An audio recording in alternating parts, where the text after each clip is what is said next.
એક ગામમાં બે ભાઈઓ રહેતા હતા. બંને ખેતી કરતા હતા. મોટો ભાઈ ભણેલો હતો અને તેના બાળકો હતા. જ્યારે નાનો ભાઈ કુંવારો હતો. એક વર્ષ ખેતરમાં પાક ખૂબ જ સારો થયો. લાગણી પછી બંનેએ અનાજ સરખે ભાગે વેચી લીધા અને પોતપોતાના કઠોળમાં ભરી દીધું. મોટો ભાઈ સૂતો હતો ત્યારે તેને વિચાર આવ્યો, મારો નાનો ભાઈ તો હજુ એકલો છે. ભવિષ્યમાં તેને લગ્ન કરવા પડશે, ઘર વસાવવું પડશે, તેને પૈસાની વધારે જરૂર પડશે. મારે તો બાળકો છે જે મોટા થઈને મને મદદ કરશે. મારે મારા ભાગમાંથી થોડુંક અનાજ તેને આપી દેવું જોઈએ. તે ઊભો થયો અને ચૂપચાપ અનાજની 5 ગણીઓ પોતાના કઠોળમાંથી કાઢીને નાના ભાઈને કઠોળમાં મૂકી આવ્યો. એ જ રાત્રે નાના ભાઈને પણ વિચાર આવ્યો, મારો મોટો ભાઈને આખો પરિવાર છે, પત્ની અને બાળકો. મારે તો કોણ છે? મારે આટલા બધો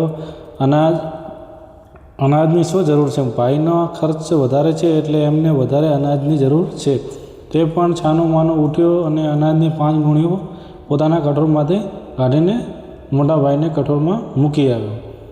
બીજા દિવસે સવારે બંને ભાઈઓએ જોયું કે તેમના કઠોળમાં અનાજ બિલકુલ ઓછું થયું નથી. બંનેને નવાઈ પામી. આવું સતત 2-3 દિવસ ચાલ્યું. ચોથા રાત્રે જ્યારે બંને ભાઈઓ અનાજની ગુણીઓ લઈને એકબીજાના કઠોળ તરફ જઈ રહ્યા હતા ત્યારે અધવચ્ચે રસ્તામાં બંને સામે ભટકાઈ ગયા.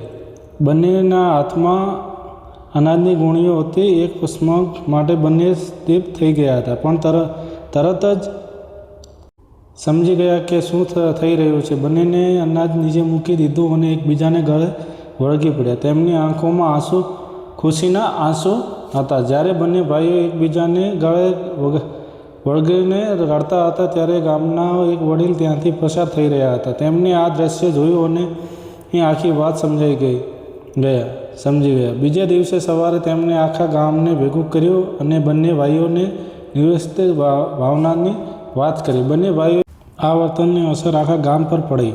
ગામના લોકો જે નાની નાની વાતોમાં ઝઘડતા હતા તેઓ હવે એકબીજાને મદદ કરવા લાગ્યા. ગામમાં એક નવી જ ઉર્જા જોવા મળી. થોડા વર્ષો પછી ગામમાં ભયંકર દુષ્કાળ પડ્યો. ખેતરો સુકાઈ ગયા અને પીવાના પાણીના પણ ફાંફા પડવા લાગ્યા. મોટા ભાઈના મનમાં ચિંતા હતી કે તેના બાળકોનું શું થશે, પણ તેને ડર નહોતો કારણ કે તેની પાસે તેનો ભાઈ હતો, નાનો ભાઈ. ને જો હવે યુવાન થયો હોત તેણે પણ પોતાની બધી જ બચત કાઢીને મોટા ભાઈને આપી દીધી અને કહ્યું, મોટા ભાઈ, આ બચત મારા ભત્રીજાઓ શિક્ષણ અને ખાવા માટે છે. જ્યાં સુધી હું બેઠો છું ત્યાં સુધી તમારે ચિંતા કરવાની જરૂર નથી.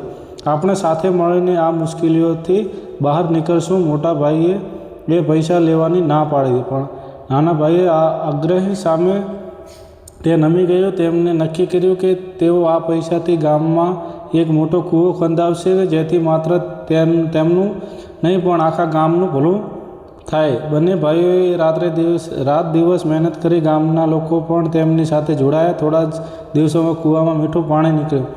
આ પાણીએ આખા ગામની તરસ છુપાવી અને ખેતરોને ફરીથી લીલાછમ કર્યા. સમય વીતતો ગયો. બંને ભાઈઓ વૃદ્ધ થયા. મોટા ભાઈના સંતાનો પણ મોટા થઈ ગયા હતા. મોટા ભાઈએ પોતાના દીકરાઓને બોલાવીને કહ્યું, બેટા, આ ખેતર, આ ઘર કે આ મિલકત આપણી ખેર સંપત્તિ નથી. તમારી સાચી સંપત્તિ તમારા કાકાનો પ્રેમ છે.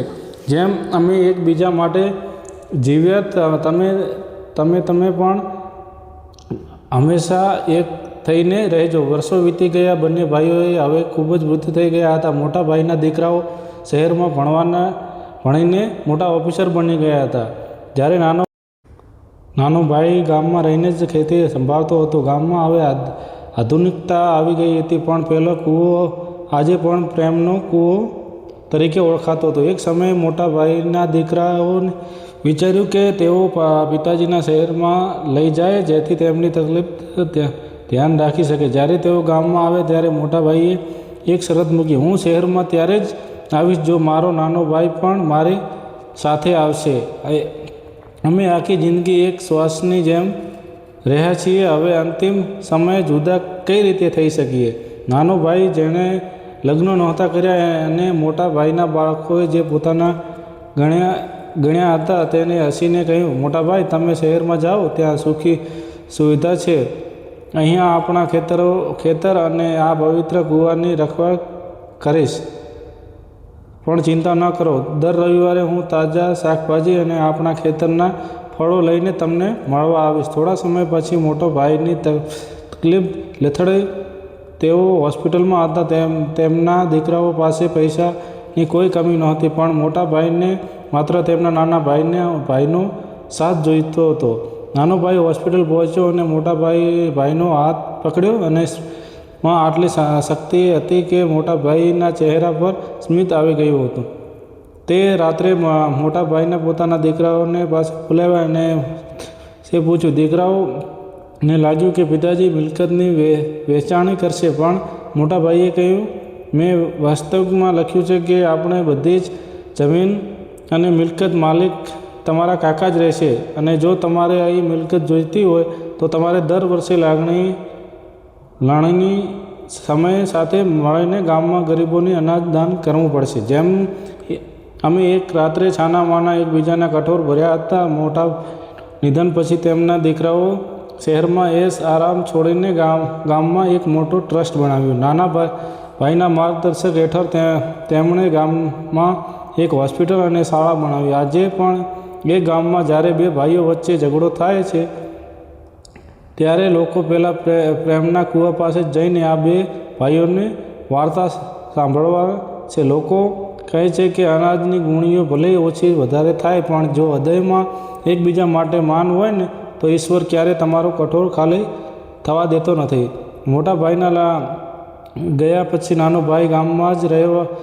હવે એ આખા ગામ માટે માત્ર એક વ્યક્તિ નહોતો, પણ કાકા તરીકે પૂજવા લાગ્યો હતો. મોટા ભાઈના દીકરાઓ શહેરમાં સ્થાપિત થયા હતા, પણ તેમની હૃદયમાં હજી પણ એ જ અનાજની ગુણીઓવાળી વાત જીવિત હતી. સમય જતાં મોટા ભાઈના બંને દીકરાઓ આર્યન અને ઈશાન વચ્ચે ધંધને લઈને અણબનાઈ થયો. શહેરના જીવનની ભાગદોડ અને પૈસાની લાલચે ભાઈ વચ્ચે દિવાલ ઊભી કરી દીધી. વાત કોર્ટ સુધી પહોંચવાની તૈયારીમાં હતી જ્યારે આ વાતની જાણ ગામમાં રહેતા વૃદ્ધ કાકાને થઈ. ત્યારે તેમને કોઈને વઢ્યા નહીં કે કોઈને ઉપદેશ ન આપ્યો. તેમણે માત્ર એક જ પત્ર લખ્યું કે અને બંને ભાઈઓને ગામડે બોલાવો. બંને ભાઈઓને ગામડે આવ્યા. કાકાએ તેમને ખેતરમાં પેલો જૂનો કઠોર પાસે લઈ ગયા, જ્યાં વર્ષો પહેલાં બંને ભાઈઓને છાનામાના અનાજ વેચતો હતો. કાકાએ કહ્યું, બેટા, આ કઠોર હવે જજ રીતે થઈ ગયો છે. જો મારે તને તેને નવો બનાવવો છે, પણ તે પહેલાં મારે જેવો જ છે. પણ આની નીચે શું છે? તમને બંને ભાઈઓને મળીને આ છેલ્લી ગુણીઓ બહાર કાઢો. આર્યન અને ઈશાને કામમાં લાગ્યા. ગુણીઓને હટાવતા જ તેમને નીચે એક જ જૂની પેટી મળી. પેટીમાં સોનું કે દાગીના નહોતા, પણ તેમાં બે જૂના ફાટેલા અનાજના કોથળા હતા અને એક ચિઠ્ઠી હતી. એ ચિઠ્ઠીમાં તેમના પિતાનું લખ્યું હતું કે આ કોથળામાં અનાજ નથી, પણ મારા ભાઈનો પ્રેમ છે. જે દિવસે મારા સંતાનો સંપત્તિ માટે લડે તે દિવસે તમને આ કોથળો દેખાડજો કે પ્રેમની કિંમત ગુણીઓથી નથી થતી, પણ ત્યાગથી થાય છે. આ વાંચતા જ આર્યન અને ઈશાન આંખો ભરાઈ આવી. તેમને સમજાયું જે મિલકત માટે તેઓ લડી રહ્યા હતા તે એ પ્રેમની સરખામણી કંઈ જ નથી જે તેમના પિતાએ અને કાકાએ આખી જિંદગી નિભાવ્યો હતો. બંને ભાઈઓએ ત્યાં જ એકબીજાને ભેટે પડ્યા અને માફી માંગી. બંને ભાઈઓએ નિર્ણય લીધો કે તેઓ હવે શહેરમાં રહીને માત્ર પૈસા નહીં કમાય, પણ ગામના વિકાસો માટે કામ કરશે. તેમને પહેલાં પ્રેમનો કૂવાની આસપાસ એક મોટું ગાર્ડન બનાવ્યું. ત્યાં એક સમગ્ર બનાવવામાં આવ્યું જ્યાં એ બે ભાઈઓની વાર્તા અને પેલી જૂની અનાજની ગુણીઓ રાખવામાં આવી. આજે પણ જો આસપાસના 10 ગામના કોઈ ભાઈઓ વચ્ચે ઝઘડો થાય તો પંચાયત તેમને આ ગાર્ડનમાં બેસવા મોકલે છે. એ જગ્યાએ શાંતિ અને બે ભાઈઓનું બલિદાનની ગાંઠ સંભળાઈને ગમે તેવા પથ્થરદિલ માણસ પણ પીગળી જાય છે. સમયનો પ્રભાવ વીતતો રહ્યો. વૃદ્ધ કાકા હવે પત્તમાં વિલન થઈ ગયા હતા, પરંતુ તેમને જે સંસ્કારો કર્યો હતો તે હવે આર્યન અને ઈશાન સંતાનોના દેખવા લાગ્યું હતું. ગામમાં એક સમય એવો આવ્યો જ્યારે સરકારને હાઈવે બનાવવા માટે ગામની કેટલીક જમીન સંપત્તિ કરવાની જરૂર પડે છે.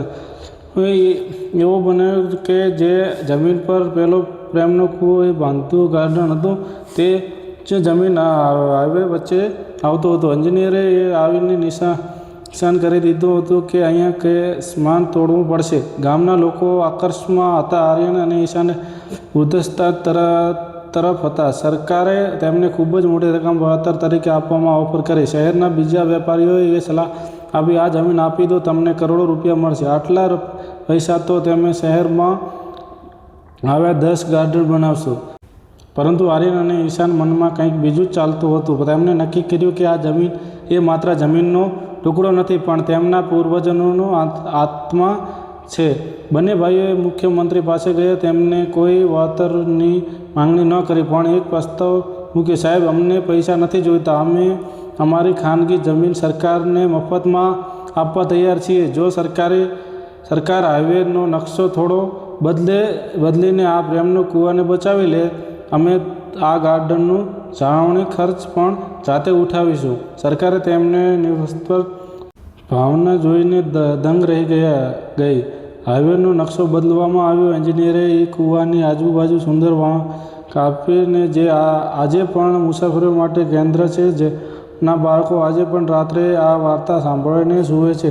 આર્યન અને ઈશાનના પરિવાર હજી પણ દર વર્ષે લાગણીના દિવસે ભેગા થાય છે. તેઓ હવે અનાજની ગોળીઓ નથી બદલાતી, પણ એકબીજાના દુઃખ વહેંચે છે. મોટા ભાઈએ નાના ભાઈ માટે કરેલા એ રાતનો ત્યાગ આજે એક એવી મિસાલ બની ગઈ છે કે જ્યારે એ બુઝાવવાની નથી. પેઢીઓ આવશે અને જશે, પણ બે ભાઈઓની આ વાર્તા દુનિયામાં હંમેશા યાદ અપાવતી રહેશે કે વર્ષો પછી એ ગામ હવે માત્ર એક ગામડું ન રહેતા એક પ્રણાથી બની ગયું હતું. આર્યન અને ઈશાને હવે મોટા થઈ ગયા હતા. દુનિયા ખૂબ બદલાઈ ગઈ હતી. લોકો ટેકનોલોજી અને સોશિયલ મીડિયામાં વ્યસ્ત હતા, પણ આ પરિવારમાં પરંપરા હજી એક બંધ હતી. દર વર્ષે લાગણીની એ રાત્રે આખો પરિવાર આજે પણ જૂના કઠોર પાસે ભેગા થતા. ત્યાં એક લાઇટો અને અનાજનો હતો, દીવાઓનો પ્રકાશ હતો. પરિવાર સાથે વડીલ સભ્યો ભાઈઓની વાર્તા ફરીથી સંભળાવતા. તે દિવસે પરિવારનો દરેક સભ્ય પોતાના કમાણી એક નાનો હિસ્સો એક પેટીમાં મૂકતા, જેમનો ઉપયોગ ગામના ગરીબ બાળકોના શિક્ષણ માટે થતો. આજે પણ જ્યારે પવન લહેરે છે, ત્યારે પેલો પ્રેમનો કૂવો પાસેથી ખેતરોમાં અનાજના ડુંડા જાણે એકબીજાના નામે સલામ કરતા હોય તેવું લાગે છે. એ બે ભાઈઓ ભલે આજ નથી, પણ તેમનો નિસ્વાર્થ પ્રેમ આજે પણ એ ગામમાં હવામાં સુગંધ બનીને. આ વાર્તા આપણને એ અંતિમ સત્ય સમજાવે છે કે વ્યક્તિ મરી જાય છે, પણ તેઓ કરેલા ત્યાગ અને રાખેલા પ્રેમ અમર રહે છે. ભાઈ વચ્ચે સંબંધ એ માત્ર લોહીનો નહીં, પણ એકબીજાને ટકાવી રાખવાનું પવિત્ર સેતુ છે. આ રીતે નાનો અને મોટા ભાઈની આ અમર કથા અહીંયા પૂર્ણ થાય છે.